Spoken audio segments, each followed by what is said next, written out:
আমার হাতে সব প্রমাণ আছে, কিন্তু এখন আমি দিতে চাচ্ছি না। কেন জানেন? মধ্যরাতে লাইভে এলেন ঢাকায় চিত্রনায়িকা পরিমণি। তার বিরুদ্ধে সম্প্রতি গৃহকর্মীকে নির্যাতনের অভিযোগ উঠেছে। ফলে সাধারণ মানুষের কৌতূহল এখন পরীর দিকে।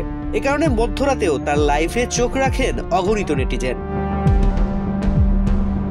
গৃহকর্মীর নির্যাতনের বিষয়ে পরিমণি লাইভে কিছুই খোলাসা করেননি।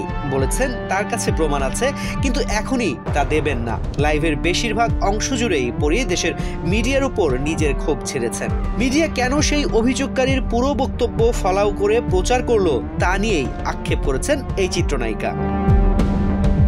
মূলত গত বৃহস্পতিবার রাতে চিত্রনায়িকা পরিমণির বিরুদ্ধে অভিযোগ আনেন তারই গৃহকর্মী পিঙ্কি আক্তার। তারপরে বলছে যে আমি একটু দুধ দিচ্ছি। দুধ দেওয়ার কথা শুনে উনি মেকআপ রুম থেকে বকাবকি করে আসতেছে।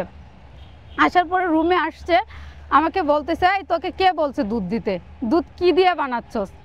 পরে আমি বললাম যে 1 আউন্স ঠান্ডা পানি, আর এইভাবে মানে কৌশলগুলো আমি দেখাইলাম যে কিভাবে বানাইতে হয়, এই বানানো দেখালাম।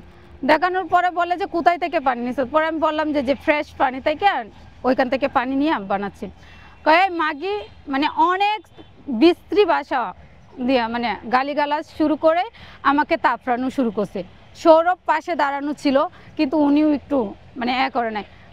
এত পরিমাণ আমাকে তাপড়াইছে, আমার মাথাটা পুরা বলের মতো তাপড়াইছে। আমি নিচে পড়ছি, উঠছি, এভাবে 20 থেকে 30 মিনিট হবে আমাকে তাপড়াইছে।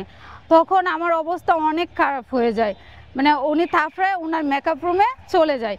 আবার যখন আমি কথা বলতে পারি নাই, ওনার আরও মেয়েরা ছিল, আমার চোখ নাক মুখ ফুলে গেছে, তখন ওনার মেয়েরা মানে আমাকে বরফ দিয়ে মানে করতেছিল। তখন সেন্সলেস যখন হয়ে যায়, আমার অবস্থা অনেক খারাপ হয়ে যায়, শরীর কাঁপতেছে। ওনার মেয়েরা মানে ডাকে ওনাকে ডাকলে উনি আসে। আসার পরে সৌরভও আসে। উনি বলে আমি নাকি অ্যাক্টিং করতেছি, মায়েরকে আমি নাকি অ্যাক্টিং করতেছি। অ্যাক্টিং করাতে মানে উনি বলে যে এই কান্না করবে না, কান্না করলে আবার মাইর দিব, আবার তোকে ফিনিশ করে দিব, তোকে ফিনিশ করলে আমার কিছুই হবে না, গুম করে দিব, কিছুই হবে না, তোকে মারলে আমার কিছুই হবে না।